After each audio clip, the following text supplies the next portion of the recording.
জগৎগুরু নমো নমঃ শঙ্কর দেব নমো নমঃ মহাপ্রভু নমো নমঃ শঙ্কর দেব নমো নমঃ ভগবান শ্রীমন্ত শঙ্কর দেবায় নমো নমঃ নমো নমঃ হরে প্রেম হরে প্রেম হরে প্রেম হরে প্রেম হরি बोल हरि बोल हरि बोल। प्रेम ही ईश्वर कर्म ही धर्म, प्रेम ही ईश्वर है कर्म ही धर्म है। Love is God, work is worship.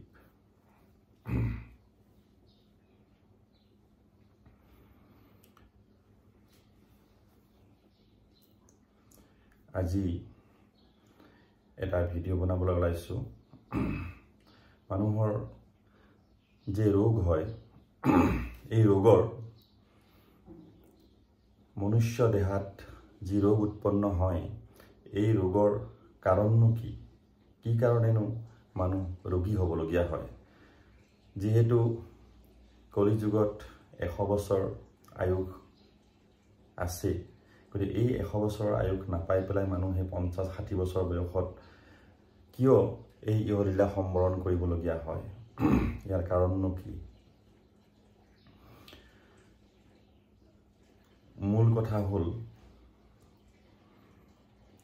প্ৰেম। এই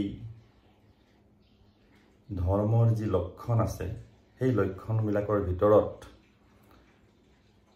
প্ৰেম হল মূল লক্ষণ। এই প্ৰেমৰ পৰাই অহিংসা উৎপন্ন হয়, এই প্ৰেমৰ পৰাই দয়া, ক্ষমা, অনসূয়া এইবিলাক প্ৰেমৰ পৰা উৎপন্ন হয়। আৰু যাৰ অন্তৰত প্ৰেম নাথাকে তেওঁলোকৰ হিংসা, অসূয়া, নিৰ্দয়তা, ক্ষমাহীনতা এইবিলাক লক্ষণে দেখা দিয়ে। আৰু তেতিয়া কি হয়? তেতিয়া আমাৰ গোটেই শৰীৰত এণ্ডক্ৰাইন সিস্টেমটো ইমবেলেন্স হৈ যায়, অসন্তুলন হৈ যায়। আৰু সেয়েহে আমাৰ মূল বস্তুটো হ'ল আজিকালি দেখা গৈছে যে পন্থসমূহৰ মাজত ইনটলাৰেন্সটো বহুত বেছি, অসহিষ্ণুতা বহুত বেছি। হিন্দু, মুছলিম, শিখ, ইছাই, বৌদ্ধ, জৈন, পাৰ্চী যত পন্থ আছে এই পন্থসকলৰ ভিতৰত যিসকলে যি পন্থত আছে সেই পন্থটো উত্তম বুলি ভাবে আৰু বেলেগ পন্থবিলাকক অধম বুলি ভাবে। আৰু নিজৰ পন্থটোৱে সবতকৈ ভাল আৰু বাকী পন্থবিলাক সব বেয়া। সেই ভাৱনাটো হিন্দু মাজত থকা যিবিলাক উপপন্থ শৈৱ, বৈষ্ণৱ, গাণপত্য ইত্যাদি এইসকলৰ মাজতো আছে। তেনেকৈ ইছলামৰ ভিতৰতো চিয়া, সুন্নী, মহম্মদিয়ান এই তেওঁলোকৰ মাজতো আছে। আৰু তেনেকৈ খ্ৰীষ্টিয়ানসকলৰ মাজতো কেথলিক, প্ৰটেষ্টাণ্ট, পেণ্টিকষ্টেল বহুত উপপন্থ তেওঁলোকৰো আছে। ঠিক তেনেকৈ প্ৰত্যেকটো পন্থ হিন্দু, মুছলিম, শিখ, ইছাইৰ মাজতো হিংসা, বিদ্বেষ, অসহিষ্ণুতাটো আছেই। হিন্দুৱে কয় যে আমাৰ পন্থ সবতকৈ উত্তম, ইছলামে কয় নহয় আমাৰ পন্থহে সবতকৈ উত্তম, খ্ৰীষ্টানে কয় নহয় আমাৰ গড সবতকৈ উত্তম, আমাৰ যিবিলাক নীতি নিয়ম সেইবিলাক সবতকৈ উত্তম। এই যিটো ভাৱনা এই ভাৱনাৰ পৰা মানুহৰ মনত কি হয়? যিমান ভাগৱত পাঠ কৰিলেও, যিমান কোৰাণ পাঠ কৰিলেও, যিমান বাইবেল পাঠ কৰিলেও এই মানুহৰ যে বেমাৰ আজাৰ যে হৈ আছে, এই যে ৰোগ উৎপন্ন হয় ইয়াৰ কাৰণটো কি? চবটো ধৰ্মতেই আছে। চবেতো ভাবিছে যে আমি ধৰ্ম কৰি আছো, গতিকে তথাপি ৰোগ উৎপন্ন কিয় হয়? এই শৰীৰটো কিয় বিকল হৈ যায়? আমি সম্পূৰ্ণ আয়ুস কিয় নাপাওঁ? ইয়াৰ মূল কাৰণটোৱে হ'ল এই সৰ্বপন্থ সমভাৱ যিটো এই বস্তুটো নাই। আৰু সৰ্বপন্থ সমভাৱ এই ভাৱ যদি নাথাকে মনত, তেতিয়াহ'লে কি হয়? শৰীৰত অহংকাৰ উৎপন্ন হয়, ইন্দ্ৰিয়ই অহংকাৰ উৎপন্ন কৰে। অহংকাৰ উৎপন্ন হোৱাৰ লগে লগে যে মোৰ পন্থহে ডাঙৰ, মোৰ পন্থহে উত্তম, মোৰ পন্থটোহে সবতকৈ ভাল, এই ধৰণৰ ভাৱনা এই ইন্দ্ৰিয়ই উৎপন্ন কৰে। তেতিয়া কি হয় যেতিয়া অহংকাৰ হ'ব তেতিয়া লগে লগে ক্ৰোধ নিৰ্দয়তা অসহিষ্ণুতা এইবিলাক যি অৱগুণ আছে এইবিলাক আচলতে দোষ হয় গুণ নহয় গতিকে এই দোষবিলাক এই ইন্দ্ৰিয়ৰ পৰা উৎপন্ন হয় আৰু তেতিয়া মনটো অস্থিৰ হয় যদি মনটো অস্থিৰ হৈ যায় তেতিয়াহ'লে কি হ'ব মনৰ চঞ্চলতা বাঢ়িব আৰু মনৰ চঞ্চলতা যেতিয়া বাঢ়িব এই শৰীৰৰ ভিতৰত বিভিন্ন ধৰণৰ ৰাসায়নিক ক্ৰিয়া আৰম্ভ হৈ যায় এইটো কেমিকেল ডিসবেলেন্স হৈ যায় আৰু তেতিয়া কি হয় আমাৰ এন্ডোক্ৰাইন সিস্টেমটো ইমবেলেন্স হৈ যায় আৰু এন্ডোক্ৰাইন সিস্টেমটোৱে হ'ল মূল ইয়াৰ পৰাই মানুহৰ মানসিক যেটো অৱস্থা এই মানসিক অৱস্থা নিৰ্ণয় কৰে এন্ডোক্ৰাইন সিস্টেমে ইয়াত আমাৰ থাইৰয়েড পাৰাথাইৰয়েড থাইৰয়েড ইয়াত থাকে পাৰাথাইৰয়েড এই দুইফালে থাকে ঠিক তেনেকে কিডনি ওপৰত এটা গ্ল্যান্ড আছে সেই গ্ল্যান্ডটোৰ নাম এড্ৰিনেল গ্ল্যান্ড ঠিক তেনেকে আমাৰ পেনক্ৰিয়াছ আছে এই যিবিলাক এন্ডোক্ৰাইন গ্ল্যান্ড আছে এই গ্ল্যান্ড বিলাকত ইমবেলেন্স আহি যায় অসন্তুলন বুলি কোৱা হয় অসমীয়াত গতিকে এই অসন্তুলন যেতিয়া হ'ব তেতিয়া কি হয় মন অস্থিৰ হোৱাৰ লগে লগে যেতিয়া বেলেগৰ প্ৰতি যেতিয়া বিদ্বেষ ভাৱ আহিব অসহিষ্ণুতা আহিব বেলেগ পন্থৰ প্ৰতি যেতিয়া বেয়া ভাৱ আহিব তেতিয়া কি হয় মন অস্থিৰ হৈ পেলাই তেতিয়া আমাৰ কিডনিৰ ওপৰত এটা গ্ল্যান্ড আছে হেতু হল এড্ৰিনেল গ্ল্যান্ড সেই এড্ৰিনেল গ্ল্যান্ডৰ পৰা এড্ৰিনেলিন নামৰ এটা হৰমোন নিঃসৰণ হয় সিক্ৰেশন হয় গতিকে যেতিয়া আমাৰ মন অস্থিৰ হয় যেতিয়া ভিতৰত যেতিয়া নিৰ্দয়তা অসহিষ্ণুতা যেতিয়া উৎপন্ন হয় তেতিয়া সেই এড্ৰিনেলিন গ্ল্যান্ডৰ পৰা সেই এড্ৰিনেলিন নামৰ যেটো হৰমোন সেই হৰমোনটো নিঃসৰণ যেটো সিক্ৰেশনটো বহুত বেছি পৰিমাণে হ'ব ধৰে আৰু তেতিয়া কি হ'ব আমাৰ যিবিলাক ব্লাড ভেসেল আছে সেই ব্লাড ভেসেল বিলাক কনস্ট্ৰিক্ট হৈ যায় কনস্ট্ৰিক্ট হ'বলৈ আৰম্ভ কৰে তাৰ মানে তাৰ লুমেন বিলাক সৰু হৈ যায় যেতিয়া তাৰ ডায়ামিটাৰটো যেতিয়া সৰু হৈ যাব কনস্ট্ৰিক্ট হৈ পেলাই তেতিয়া হলে আমাৰ বডিত যি সাৰ্কুলেশন আছে যি আমাৰ ৰক্ত সঞ্চালন যি আছে ব্লাড সাৰ্কুলেশনটোত ব্যাঘাত জন্মে আৰু তেতিয়া কি হয় যেতিয়া ব্লাড ভেসেল বিলাক যেতিয়া সৰু হৈ যাব আৰম্ভ কৰে কনস্ট্ৰিক্ট হৈ যায় তেতিয়া আমাৰ শৰীৰত ব্লাডৰ যেটো প্ৰেসাৰ সেই ব্লাডৰ প্ৰেসাৰটো বৃদ্ধি পাবলৈ ধৰে আৰু তেতিয়া লাহে লাহে লাহে লাহে গৈ পেলাই হেতু পাৰ্মানেন্টলি হাই প্ৰেসাৰলৈ ৰূপান্তৰিত হৈ যায় আৰু কিছুমানৰ কি হয় প্ৰেসাৰ লো হৈ যায় গতিকে এই যেটো ইমবেলেন্স এই ইমবেলেন্সটো কৰ পৰা হ'ল এই মনৰ অস্থিৰতাৰ পৰা হ'ল মনৰ অস্থিৰতা কৰ পৰা হ'ল এই যেটো সৰ্বপন্থ সমভাৱ যেটো ভাৱনা আমাৰ নাই অৰ্থাৎ আমাৰ মনত যে প্ৰেম ভাৱ সকলো পন্থৰ প্ৰতি নাই সেইটোৰ পৰা উৎপন্ন হ'ল কিন্তু এইবিলাক কথা মানুহে চিন্তা নকৰে এয়া হ'ল বিজ্ঞানসন্মত বিশ্লেষণ বিজ্ঞানসন্মত তত্ত্ব মই ক'বলৈ গৈ আছো আৰু এই প্ৰেসাৰ বঢ়াৰ লগে লগে সেই প্ৰেসাৰ গৈ পেলাই কিডনিত এফেক্ট হ'ব লিভাৰত এফেক্ট হ'ব প্ৰত্যেকটো অংগ ইন্টাৰনেল যিবিলাক আমাৰ অৰ্গানছ আছে সেই অৰ্গানছ বিলাকত গৈ পেলাই এফেক্ট হয় আৰু গতিকে তাৰ পৰাই বিভিন্ন ধৰণৰ ৰোগ উৎপন্ন হয় আৰু ৰোগৰ পৰাইতো আৰু বিয়োগ হ'ব হেকত গৈ পেলাই ৰোগৰ পৰা কি হ'ব বিয়োগ মানে কি আয়ুষ লাহে লাহে কমি আহিব এই শৰীৰটোৱে যন্ত্ৰণা প্ৰাপ্ত হ'ব যন্ত্ৰণা পাব আৰু হেকত গৈ পেলাই আমি অকাল বিয়োগ হ'ব অকাল মৃত্যু প্ৰাপ্ত কৰিবলগীয়া হয় গতিকে চাওক ধৰ্মৰ পৰা যদি আমি শৰীৰটো যদি ভাল ৰাখিব নোৱাৰো তেতিয়াহলে আমি কি ধৰ্ম কৰিলো ধৰ্মৰ অৰ্থটোৱে হ'ল অহিংসা প্ৰেম দয়া ক্ষমা এইবিলাক গুণ যদি আমাৰ নাথাকে সকলো পন্থৰ প্ৰতি যদি আমাৰ সমভাৱ নাথাকে তেতিয়াহলে এই শৰীৰত ৰোগ উৎপন্ন হ'বই আৰু এই মনৰ অস্থিৰতাৰ পৰাই কি উৎপন্ন হয় আৰু আমাৰ যে থাইৰয়েড গ্ল্যান্ড আছে সেই থাইৰয়েড গ্ল্যান্ডৰ পৰা থাইৰক্সিন উৎপন্ন হয় গতিকে এই থাইৰক্সিন উৎপন্ন যেটো হয় সেই থাইৰক্সিন যেতিয়া ইমবেলেন্স হৈ যাব কমপ্লিটলি ইমবেলেঞ্চ হৈ যাব। গতিকে ইমবেলেঞ্চ হোৱাৰ পাছত কি হ'ব, কিছুমানৰ থাইৰক্সিন প্ৰডাকশ্যন কমি যাব, কিছুমানৰ থাইৰক্সিন প্ৰডাকশ্যন বাঢ়ি যাব।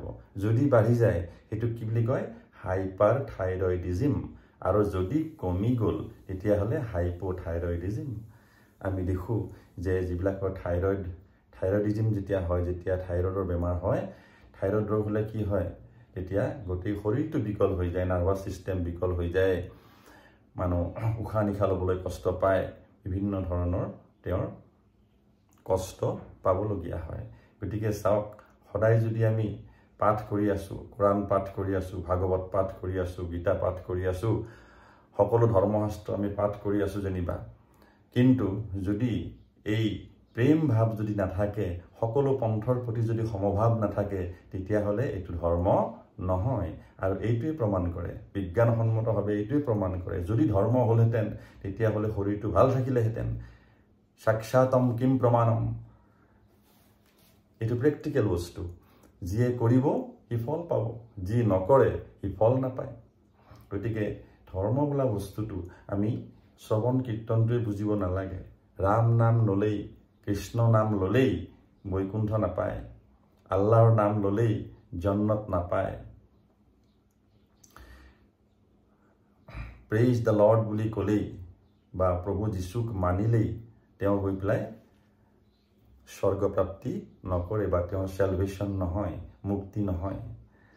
এই জীৱন্ততে মুক্তি পোৱাৰ যত্ন কৰিব লাগে। আমি এই জীৱনৰ পিছত কি আছে, শাস্ত্ৰ যিসকলে পঢ়িব তেওঁলোকে জানিব, কিন্তু যদি আমি একো নজনাকেও থাকোঁ তথাপি আপত্তি নাই। কিন্তু এই প্ৰেমৰ যিটো ভাৱনা সেইটো ৰাখিব লাগে, আৰু প্ৰত্যেকটো পন্থৰ প্ৰতি যি সমভাৱনা আছে, যি দয়াৰ মনোভাৱ, যি সহিষ্ণুতাৰ মনোভাৱ, যি প্ৰেমৰ মনোভাৱ আছে, সেই বস্তুটো আমি ৰাখিব লাগে। তেতিয়াহে আমাৰ সমাজখন উন্নতি হ'ব, গোটেই বিশ্বত শান্তি স্থাপন হ'ব। আৰু ধৰ্মৰ উদ্দেশ্যটো কি?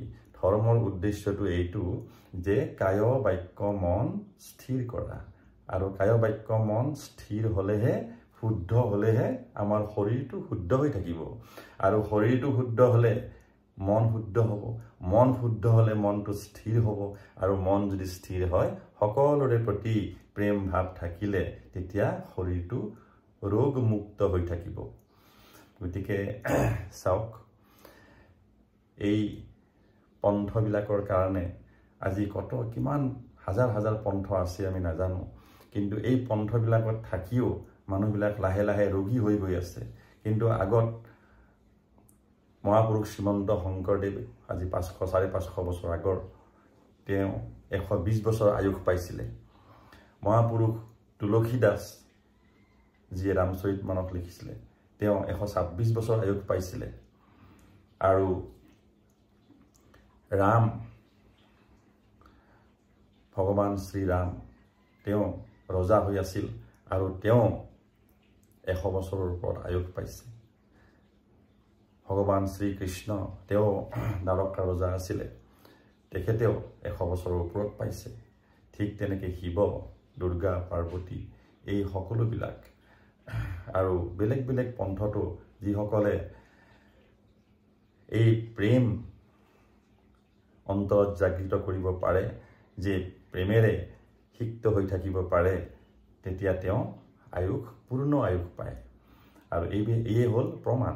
আৰু যিসকলে পূৰ্ণ আয়ুস পোৱা নাই, যিসকলে 50, 60, 70 বছৰত এই ইহলীলা সম্বৰণ কৰিবলগীয়া হৈছে, সেইটো বুজিব লাগিব যে তেওঁৰ মনত এই যিটো এণ্ডক্ৰাইন ছিষ্টেমৰ যিটো ইমবেলেঞ্চ, এই ইমবেলেঞ্চটো হৈছে এইটো কাৰণে যে তেওঁৰ সহিষ্ণু মনোভাৱ নাই, তেওঁৰ ইন্দ্ৰিয়বিলাক অশান্ত হৈ গৈছে, কাৰণ তাত সহিষ্ণুতা নাই, তাত প্ৰেম নাই, তাত হিংসা আছে, অসহিষ্ণুতা আছে। আৰু সেয়েহে এটা কথা কওঁ যে ধৰ্ম বুলি ক'লে আমি এইখিনিহে বুজিব লাগে, যে হৃদয়ত প্ৰেম ৰাখিব লাগে, প্ৰেমেই মূল। সেয়েহে ঈশ্বৰ কোনো দেখা নাই, ঈশ্বৰ হ'ল নিৰাকাৰ নিৰাময়। সেইকাৰণে আমাৰ গুৰুজনায়ো কৈছে যে ঈশ্বৰ দেখা নাই কোনো, কিন্তু হৰি নাম ল'ব লাগে। এই নামৰ জৰিয়তে আমি অন্তৰখন যদি আমি পবিত্ৰ কৰিব নোৱাৰোঁ, তেতিয়াহ'লে এই নামেও কাম নিদিব। সেয়েহে প্ৰত্যেকটো জীৱই 33 কোটি দেৱ দেৱীৰ পৰা আৰম্ভ কৰি সকলো ব্ৰহ্মা বিষ্ণু শিৱ দুৰ্গা পাৰ্বতীকে আদি কৰি আমি সাধাৰণ মনুষ্যৰ পৰা আদি কৰি সকলো জীৱ কৰ্ম আৰু কালৰ অধীন গতিকে আমি যি কৰ্ম কৰিম তাৰহে ফলটো পাম every action has opposite and equal reaction গতিকে এই আমাৰ কৰ্মইহে আমাৰ গতি পথ নিৰ্ধাৰণ কৰিব গতিকে এই কৰ্ম যদি আমাৰ শুদ্ধ হয় সাত্বিক কৰ্মৰ পৰা আমি সাত্বিক ফল পাম ৰাজসিক কৰ্মৰ পৰা আমি ৰাজসিক ফল পাম আৰু তামসিক কৰ্ম যদি আমি কৰি থাকো তাৰ পৰা আমি তামসিক ফল পাম গতিকে কোনো কাৰো কৰ্মত হাত দিব নোৱাৰে প্ৰত্যেকটো জীৱই নিজৰ নিজৰ কৰ্মফলহে পায় গতিকে দেউতাকৰ কৰ্মই পুত্ৰ পুত্ৰীয়ে নাপায়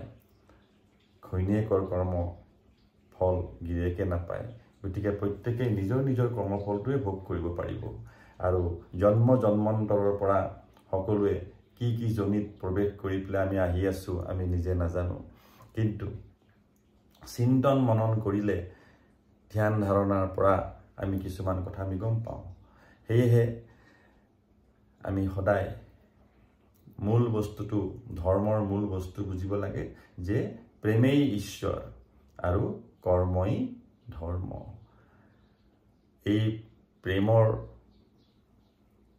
যি অনুশীলন যিসকলে কৰিছে তেওঁলোকে আয়ুস পাইছে প্ৰেমৰ অনুশীলন যিসকলে কৰা নাই তেওঁলোকে আয়ুস পোৱা নাই গতিকে ধৰ্ম বুলি ক'লে আমি এইটোৱে বুজিব লাগে যে প্ৰেম অহিংসা দয়া ক্ষমা এইবিলাক হ'ল আমাৰ প্ৰেমৰ আমাৰ ধৰ্মৰ লক্ষণ আৰু অধৰ্মৰ লক্ষণবিলাক তাৰ বিপৰীতবিলাক যিবিলাকৰ অসহিষ্ণুতা নিৰ্দয়তা ক্ষমাহীনতা হিংসা প্ৰেমহীনতা এইবিলাক হ'ল অধৰ্ম গতিকে প্ৰত্যেক মনুষ্য ব্ৰহ্মা বিষ্ণু মহেশকে আদি কৰি সকলোৱে কাল আৰু কৰ্মৰ অধীন সকলোৱে নিজৰ নিজৰ কৰ্মফল ভোগ কৰিছে আৰু প্ৰত্যেকটো জীৱৰে দোষো আছে গুণো আছে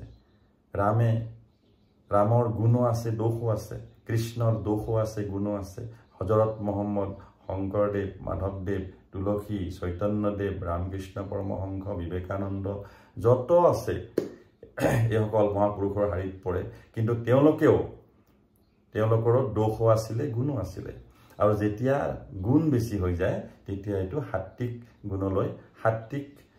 গুণলৈ পৰিৱৰ্তিত হৈ যায় আৰু তেতিয়া তেওঁৰ জীৱনটো মহান হয় গতিকে আমি যিমান পাৰি সাত্বিকতাৰ ফাললৈ গৈ থাকিব লাগে সাত্বিক কৰ্ম কৰিব লাগে তেতিয়াহ'লে আমি সাত্বিক ফল পাম জয় গুৰু শংকৰ হৰি বল হৰে প্ৰেম love is god work is worship प्रेमे ईश्वर कर्मोई धर्म प्रेम ही ईश्वर है कर्म ही धर्म है